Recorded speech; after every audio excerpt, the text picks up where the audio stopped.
In the far western region of Nepal is a district near the Tibetan border called Humla. To reach the district head of Simikot requires taking 2 flights from the capital city of Kathmandu. From there, it's a 7-hour walk over rocky terrain to the village of Shanda, where life has remained virtually unchanged for generations. Rough roads with magnificent mountains on the horizon lead to a collection of stone and wood shanties that resemble favelas in Brazil. Narrow roads twist through the houses that are almost stacked on top of each other. Animals and humans live in close quarters. A small room may be all the space one family has, and food is scarce. This is home to 10-year-old Reoli. The third of 5, her home isn't one filled with laughter and the joy of children.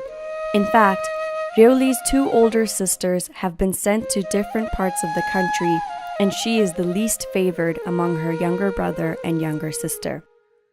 Reoli's life is a loop between the small, scantily furnished home her family occupies, her school where she still hasn't learned to read or write properly, and taking care of the household, including livestock. Hurled into the harsh realities of the adult world, Reoli's life is worsened by the abuse her stepmother inflicts on her.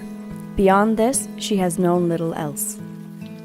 In most rural parts of Nepal, childhood is a concept that is virtually unknown to most people.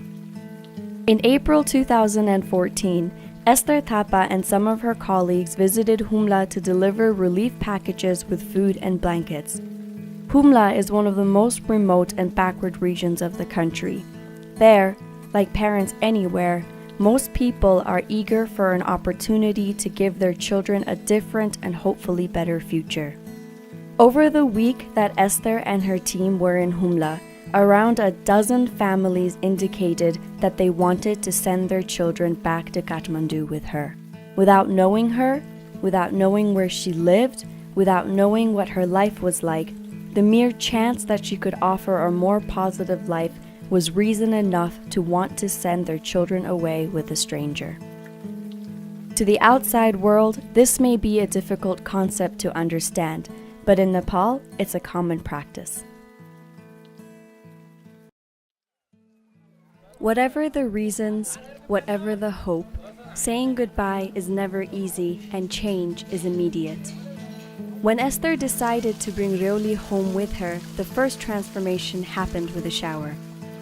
In Humla, where there is no indoor plumbing, hot water is a luxury, and the climate is cold most of the year, the people of the region rarely wash themselves.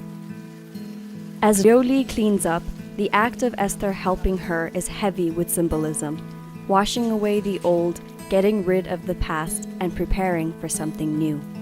When the time to depart is near, there is mixed emotions in the air. Excitement over new prospects, sadness over saying goodbye to the life they've known, and fear over the uncertainties of the future. Never having been on any type of modern transportation before, taking the flights back to Kathmandu was just the beginning of many firsts for Reoli. Now, Reoli is in Kathmandu and settled into her life. Every morning, she puts on her uniform and leaves the house to attend her private school. During the short walk, every step is a reminder of how she is moving in a new direction. The roads are different, she has a maternal figure who shows her love and care, and she has access to educational facilities that Humla could not provide.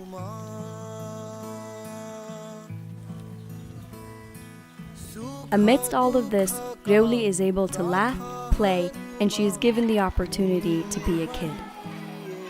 With all these changes, Reoli has much to learn and not all adjustments are easy. According to the Nepali educational system, at 10 years old, Reoli should be in 6th grade, but for now, her classmates are half her age and she has many years to catch up on. Even then, the transformation is astounding and already her life is on a better course. Reoli is only one child out of thousands with a similar story. When a family can take in a child not their own, when they can offer a safe environment, better schooling, and a loving home, the life of one child is altered forever. Each child then has the potential to change circumstances for their families, for their communities, and ultimately for the country and even the world. Each child counts.